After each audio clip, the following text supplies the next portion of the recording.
আসসালামু আলাইকুম গাইজ, সবাই কেমন আছেন? আশা করি সবাই ভালো আছেন। তো আলহামদুলিল্লাহ আমিও আল্লাহর রহমতে ভালো আছি। তো অনেক দিন যাবত আমার ইউটিউব চ্যানেলে আমি ভিডিও দিই না। তো আজকে এই ভিডিওটা হবে কাতারের মধ্যে আপনার একটি জায়গা আছে, এটি একদমই ফেমাস একটি জায়গা। অবশ্যই যারা কর্নিশে গিয়েছেন তারা ওই জায়গাটি দেখেছেন। সেটি হলো আপনার এই জায়গাটা, যেটার নাম হচ্ছে আপনার দোহা কাতার মনুমেন্ট ওয়েস্টার পার্ল, এবং বাংলাতে হবে কর্নিশ ঝিনুক মুক্তা। তো এই জায়গাটি ফেমাস এই জন্যই বলতেছি, কারণ কর্নিশের একদমই পাশেই হচ্ছে এই জায়গাটা। তো আমি যখন কাতারে ছিলাম তখন আমার এই জায়গাটায় আমি গিয়েছিলাম, তো ভিডিওগুলো আমার করা ছিল। তো ভাবলাম অনেক আপুদের হেল্প হতে পারে ভিডিওটার মাধ্যমে। অনেকে হয়তো জানে না, যারা জানে না তারা এই জায়গাটায় আসতে পারবেন। তো আমার কাজ হচ্ছে কাতারের মধ্যে বিভিন্ন জায়গা যেগুলো আনকমন এবং যারা যায় নাই অথবা যারা গিয়েছে এরকম কিছু প্লেস উদাহরণ হিসেবে আপনাদেরকে দেখানো, এবং আপনাদেরকে যারা এই নতুন আসবেন আপুরা কাতারের মধ্যে যারা চিনেন না অথবা হাজব্যান্ডকে বলবেন, তো আপনার হাজব্যান্ডকে বললে আপনার হাজব্যান্ড চিনবে এবং আপনাদেরকে নিয়ে আসবে। তো কাতার হচ্ছে আমার একটা জায়গা যেখানে রাতের বেলায় হচ্ছে আপনার বেশি সুন্দর ফুটে ওঠে। তো কাতার হচ্ছে ধনী দেশ এবং এটি বিশ্বের সর্বোচ্চ মাথাপিছু আয় নিয়ে গর্ব করে।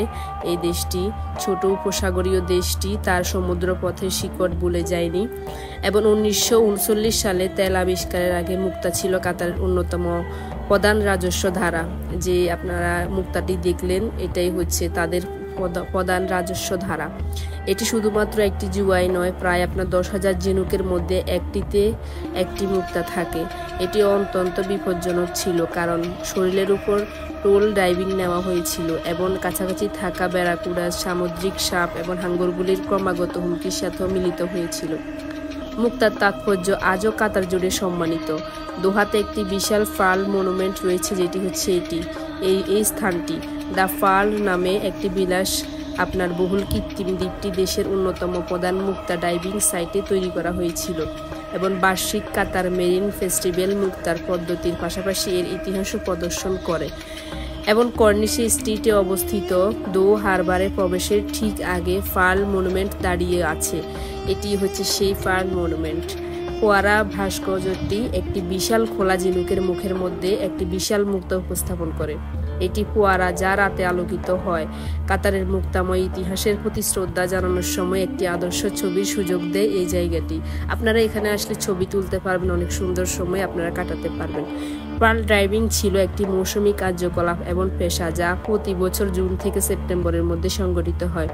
ডুবুরি এবং কুরা আপনার 2 মাস ব্যাপী যাত্রার পাশাপাশি 40 দিনের যাত্রায় প্রচুর অনুদান নিয়ে ফিরে আশায় যাত্রা করবে। কিন্তু 1920-এর দশকের মাঝামাঝি জাপান যখন মুক্তার বিছানা চাষ শুরু করে এবং ঝিনুকের খামার তৈরি করে, তখন মুক্তার দাম কমে যায়। তেল আবিষ্কারের সাথে সাথে কাতারের অগ্রাধিকারগুলি ব্যাপক পরিবর্তনের মধ্যে দিয়ে গেছে, এবং তারা যেমন বলে বাকিটা হচ্ছে তাদের ইতিহাস। তো মুক্তার আপনার যখন আগে তেল চাষ করা হতো, তো তেলের পরে হচ্ছে এই আপনার এই যে আগে মুক্তা চাষ করা হতো কাতারে। তো মুক্তার জন্যই আপনার কাতার বিখ্যাত ছিল। এরপর তেলের খনি পাওয়ার কারণে কাতার ধনী দেশ হয়ে ওঠে। তো এটাই হচ্ছে সেই আপনার জায়গাটা যেটা আমি বললাম দোহা কাতারে অবস্থিত, কর্নিশের পাশেই আপনার মনুমেন্ট ওয়েস্টার পার্ল, যেটা হচ্ছে ঝিনুকের মুক্তা। তো আপনারা এখানে এসে উপভোগ করতে পারবেন আপুরা।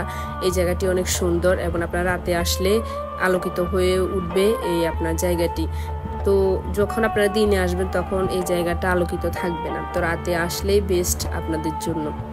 তো আমার আজকের ব্লগটা এই পর্যন্তই ছিল। সবাই ভালো থাকবেন আপুরা, আর কোন ব্লগটি দেখতে চান অবশ্যই কমেন্টে জানাবেন। তো নেক্সট ব্লগের জন্য অপেক্ষা করবেন, আমাদের জন্য দোয়া করবেন। আল্লাহ হাফেজ।